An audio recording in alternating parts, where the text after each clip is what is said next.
जी नाज़रीन, असां राब्तो कयो आहे सिंध पुलिस जा सीनियर अमलदार आहिनि ऐं SSP कश्मीर हेड कंदकोट आहिनि। इरफान अली समो साहब असांखे जॉइन कयो आहे। इरफान साहब, प्रोग्राम में भलीकार चवां थो। Thank U. वरी महिरबानी। इरफान साहब, कश्मीर कंदकोट जे अमन मान जे हवाले सां या ख़ासि तौर ते जेके माण्हू अगवा थियनि था उन्हनि जी बाज़ियाबी ऐं ऑपरेशन जे हवाले सां तव्हांखे पहिरियां बि असां ज़हमत ॾींदा रहिया आहियूं ऐं प्रोग्राम्स में तव्हां शरीक थींदा रहिया आहियो। अॼु बि उन ई सिलसिले में पाण गॾु आहियूं त कश्मीर कंदकोट में आम माण्हू केतिरा ई जेके आहिनि उहे अगवा थियल आहिनि। उहे सिंध जे मुख़्तलिफ़ ज़िलनि जा आहिनि, पंजाब ऐं समेत ॿियनि सूबनि जा माण्हू आहिनि जेके ॿुधाया वञनि था।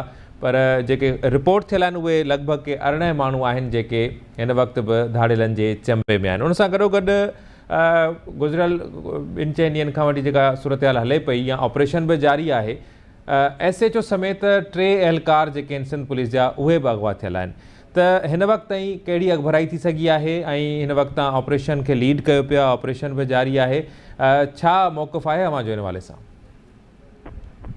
जी थैंक यू वेरी मच। तव्हां मूंखे लाइन ते वरितो।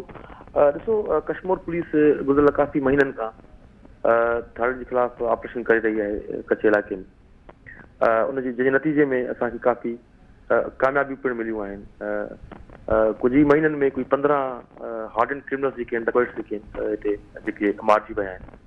ऐं ईअं ई सिमिलरली मफ़रूज़ इश्तिहारी घुर्बल जेके जवाबदार आहिनि, कोई 1900 जे लॻभॻि अंग आहे जेके असांजे गिरफ़्तार कया आहिनि, जिनखे असां मुख़्तलिफ़ जेलनि जी तरफ़ मोकिलियो आहे। जेकॾहिं तव्हां कंपेरेटिव फिगर्स ते बि डिस्कस कंदो त जीअं तव्हां फिगर ॿुधाई, कोई 18 अगवा थियल आहिनि, इहा बिल्कुलु करेक्ट फिगर न आहे। हिन वक़्तु असांजा जेके टोटल मुगवी आहिनि उनजो जेको तादाद आहे उहो आहे 10 टोटल। ऐं जंहिंमें बि तव्हां कल्ह राति तव्हांजी TV बि रिपोर्ट कयो हूंदो त असां जेका गढ़ी तेगो करमपुर ऐं घोसपुर वारे कच्चे में तिगाड़नि जे ख़िलाफ़ जेका ऑपरेशन हली रही आहे, उन ऑपरेशन जे नतीजे में कल्ह 3 जेके आहिनि मुगवी जेके हुया उहे बि असां राति जो बाज़ाब करायासीं सक्सेसफुली विदाउट एनी रैंसम। असांजी भरपूर कोशिशि आहे त जेके बक़ाया मुगवी आहिनि असां उन्हनि खे बि रिकवर करायूं। हीउ वारो जेको इंसिडेंट थियो आहे जंहिंमें SHO ऐं उनजो जवान जेको आहे, 2 ॼणा पुलिस ऑफिशियल्स जेके यरगमाल कया विया धाड़नि जे तरफ़ां, इहा बि दौरान ऑपरेशन बेसिकली जॾहिं पुलिस ऑपरेट करे रही तेगाड़ी गैंग जे ख़िलाफ़ गुज़िरियल 6 ॾींहंनि खां स्पेसिफिकली तेगाड़ी गैंग जी खे असां टारगेट कयो। छो त कुझु असांजा मुगवी रिपोर्ट थियल हुया जेके उन्हनि वटि हुया, त उनमें असांजे SHO खे उन्हनि ट्रैप कयो, जंहिंजे लाइ बि असां गुज़िरियल 3 ॾींहंनि खां पंहिंजी जेका ऑपरेशन आहे उनखे असां इंटेंसिफाई कयो आहे। ऐं मां हिन वक़्तु हुते ई मौजूदु आहियां उन इलाइक़नि में, गढ़ी तेगो ऐं करमपुर वारे इलाइक़नि में जिते असांजी ऑपरेशन हली रही आहे। ऐं कल्ह खां वठी करे 3 ॾींहंनि खां वठी करे असां कोई 15 जेके सस्पेक्ट्स आहिनि उहे पिणु गिरफ़्तार कया आहिनि। ऐं मां होपफुल आहियां त असां जेके मुगवी आहिनि 2 पुलिस ऑफिशियल्स इंशाल्लाह उहे जल्द खां जल्द रिकवर कया वेंदा। सही। अच्छा इरफान साहब, ॿुधाए पियो वञे त SHO साहब खे ऐं जेके मुगवी एहलकार आहिनि उनखे घुरायो वियो हो धाड़ेलनि जी तरफ़ां त अचो तव्हांखे को माण्हू अगवा थियल आहे उहो बाज़ियाब कराईंदासीं, इन क़िस्म जूं ख़बरूं गर्दिश कनि पियूं।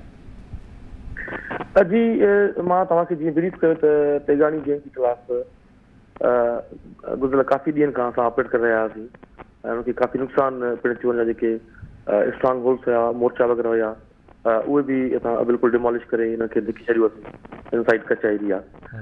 इन दौरान ऑपरेशन जे दौरान SHO कश्मीर गुलमल महर ऐं उनजो जवान जेको सां गॾु हुयो, उन्हनि खे उन्हनि इन इलाइक़े में ट्रैप करे ऐं उनखे अगवा करे वरितो, जंहिंजे लाइ जेका ऑपरेशन आहे असां वधीक हिनखे असां ज़ोर ॾिनो आहे।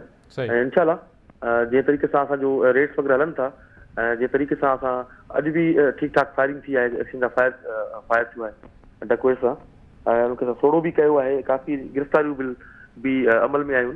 त कुझु ई टाइम में इंशाल्लाह जेका रिकवरी आहे उहा असां इंश्योर कंदासीं। सही। इरफान साहब, सिंध पुलिस जे केतिरनि ई जवाननि शहादतूं बि ॾिनियूं आहिनि ऐं इमीडिएटली सिंध पुलिस जा जवान अमलदार उहे ई आवाम खे तहफ़ुज़ ॾींदा आहिनि ऐं सिविलियन फोर्स आहे, उहा असांजी फोर्स आहे। असां उन्हनि जवाननि खे ऐं उन्हनि तव्हां समेत हर माण्हू खे भेटा ॾियूं था जेको पंहिंजा जेके फ़र्ज़ आहिनि उहे बहितरीन अंदाज़ सां निभाए रहियो आहे। कच्चे वारो जेको एरिया आहे उहो को मुख़्तसिर एरिया कोन्हे, तमामु वॾो एरिया आहे मुख़्तलिफ़। ऐं कश्मीर कंदकोट जो जेको ज़िलो आहे उहो त वरी 2-3 सूबनि जा बॉर्डर्स मिलनि था, त उहे अञा वधीक चैलेंजिस जेके आहिनि उहे यकीनी तौर ते हुन जे लाइ। पर हाणे असांजी उमेदूं, आवाम जूं उमेदूं सिंध पुलिस ते आहिनि ऐं सिंध पुलिस खे मैंडेट आहे, सिंध पुलिस ते ट्रस्ट आहे।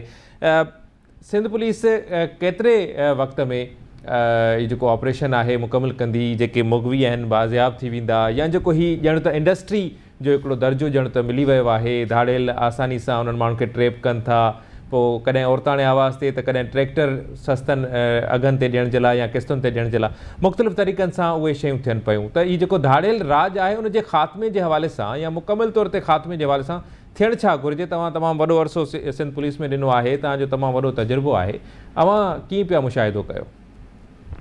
हा, ॾिसो, सिंध पुलिस मुसलसिल ऑपरेशन करे रही आहे इन इलाइक़नि में, कश्मीर जे घोटकी हुजे या शिकारपुर।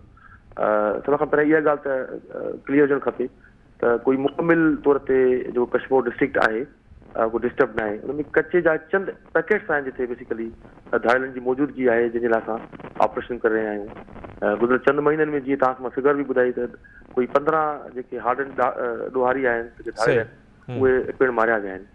ऐं तव्हां जेकॾहिं कंपेरेटिव एनालिसिस बि कंदव जेके कामयाबियुनि जे हवाले खां ऑपरेशन जी, त ओवरऑल हिकिड़ी वाज़े कमी तव्हांखे नज़र ईंदी हनी ट्रेप या औरताणे आवाज़ में इंटाइस करण जी जेका फिगर आहे। किडनैपीज़ में हिकिड़ी वाज़े कमी अची वई आहे। गुज़िरियल काफ़ी ॾींहंनि खां अहिड़े क़िस्म जी का बि असां रिपोर्ट न थी आहे। सिमिलरली फोर्स किडनैपिंग पंहिंजो इंडस हाईवे खां या रोडनि खां थींदियूं हुयूं, उन में बि हिकिड़ी वाज़े कमी आहे गुज़िरियल काफ़ी महीननि खां। बाक़ी नेचुरली हिकिड़ो प्रॉब्लम एग्ज़िस्ट करे रहियो आहे कचे जे अंदरि, जंहिंजे करे ई असां सिंध पुलिस ते विढ़ी रही आहे। ऐं हिन वक़्तु असांजा कोई 10 मुग़वी आहिनि जेके धाड़ियलनि जे चंबे में आहिनि, जंहिंजे लाइ असां ऑपरेट करे रहिया आहियूं। सही कुछ डायनामिक्स तव्हां हिन वक़्तु ब्रीफ कया। Kashmir district basically try border junction ते मौजूदु आहे, जंहिंमें हिकु तरफ़ खां पंजाब लॻे थो कोई 38 किलोमीटर पंजाब जो कचो असां सां कश्मीर सां लॻे थो। ऐं सिमिलरली 67 किलोमीटर असांजो जेको बॉर्डर आहे उहो बलोचिस्तान आहे, बलोचिस्तान सूबे सां लॻे थो। त हिकिड़ी influx of dacoits from across the border उहा पिणु थी रही आहे। पंजाब खां बि काफ़ी जेके ॾोहारी आहिनि उहे हिते अची करे ॾोह कनि था, पर उनखे चेक करण जे लाइ जेका सिंध पुलिस जी ऑपरेशन ऐं जेका हिकमत अमली आहे उन में तव्हां ॾिठो हूंदो त जेके नंबर ऑफ पुलिस पोस्ट ऐं चेकिंग पॉइंट्स असां काफ़ी वधायूं आहिनि। एग्ज़िट इंट्रेंस जा जेके रस्ता आहिनि डिस्ट्रिक्ट कश्मीर जा उन्हनि ते हेवी डिप्लॉयमेंट कई आहे। ऐं सिमिलरली कचा इलाइक़े में जेका पुलिस एक्सेसिबिलिटी आहे असां हुनखे इंश्योर कई आहे। यकीनन हिकिड़ो चैलेंजिंग टास्क हूंदो आहे तव्हां जॾहिं जंगल एरिया में या रिवराइन बेल्ट में तव्हां जॾहिं ॾोहारनि जे ख़िलाफ़ ऑपरेट करे रहिया हूंदा आहियो, उन में वाटर चैनल्स अचनि था, उन में विज़िबिलिटी जा इशूज़ अचनि था, जंगल एरिया आहे, पाणी वारा इलाइक़ा आहिनि, जंहिंजे करे हिकिड़ो चैलेंजिंग ज़रूरु आहे।